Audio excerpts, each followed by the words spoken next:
Listado ang pangungutong ng towing crew sa isang motoristang sinita dahil sa illegal parking. Nakipagtawaran pa ang towing crew sa babayaran ng motorista. Nakatutok si Tina Panganiban Perez. Ito sa atin na lang dalawa ito ha.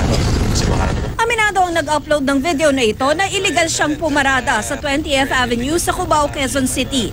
Nasita siya ng crew ng isang towing services. Ikinakabit pa lang daw ang sasakyan niya sa tow truck, nagparinig ng isa sa kanya. Ngayon po, kung willing po kayong bayaran yung penalty, ilalayo lang po natin, papipirmate po namin dito sa report. Habang hinahatak ang sasakyan, doon na raw nagkaaregluhan. Kung handa raw magbayad na lang ang uploader, hindi na raw siya bibigyan ng ticket. Kailangan lang daw niyang gumawa ng salaysay na binayaran niya sa labas ng opisina ang penalty at gagawa na lang ito ng spot report ng towing crew. Parang waiver. Opo. Paturayan po na hindi namin kayo pinilit na magbayad na sa labas. Oo, kasi iba sabihin.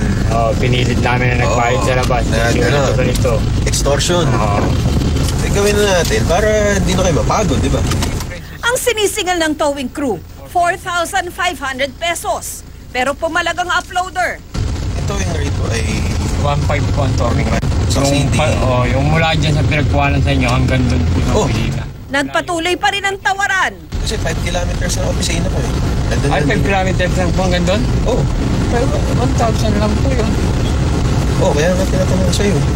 Gusto mo, sa'yo ko nalang bigay yung 2,000 eh, para sumaya ka naman. 1,000 tsaka 1,500. 2,500 lang mo habang hindi yung 4,500. Mga 2,000. Hindi po, seryoso ba ito? 1,500 po yung flat rate niya eh. Tapos succeeding po, 30 kilometer, 200. O, lagay natin sa 6 kilometers yun. 4 plus 2. O, de 1,500 plus 400. Sa huli, nagkasundo sila sa 2,000 pesos. Nakarating na ang insidente sa MMDA at suspendido na ang mga tauhan ng towing company. Hinikayat din ng MMDA ang uploader na maghain ng formal na reklamo. Tina Panganiban Perez, Nakatutok, 24 Oras.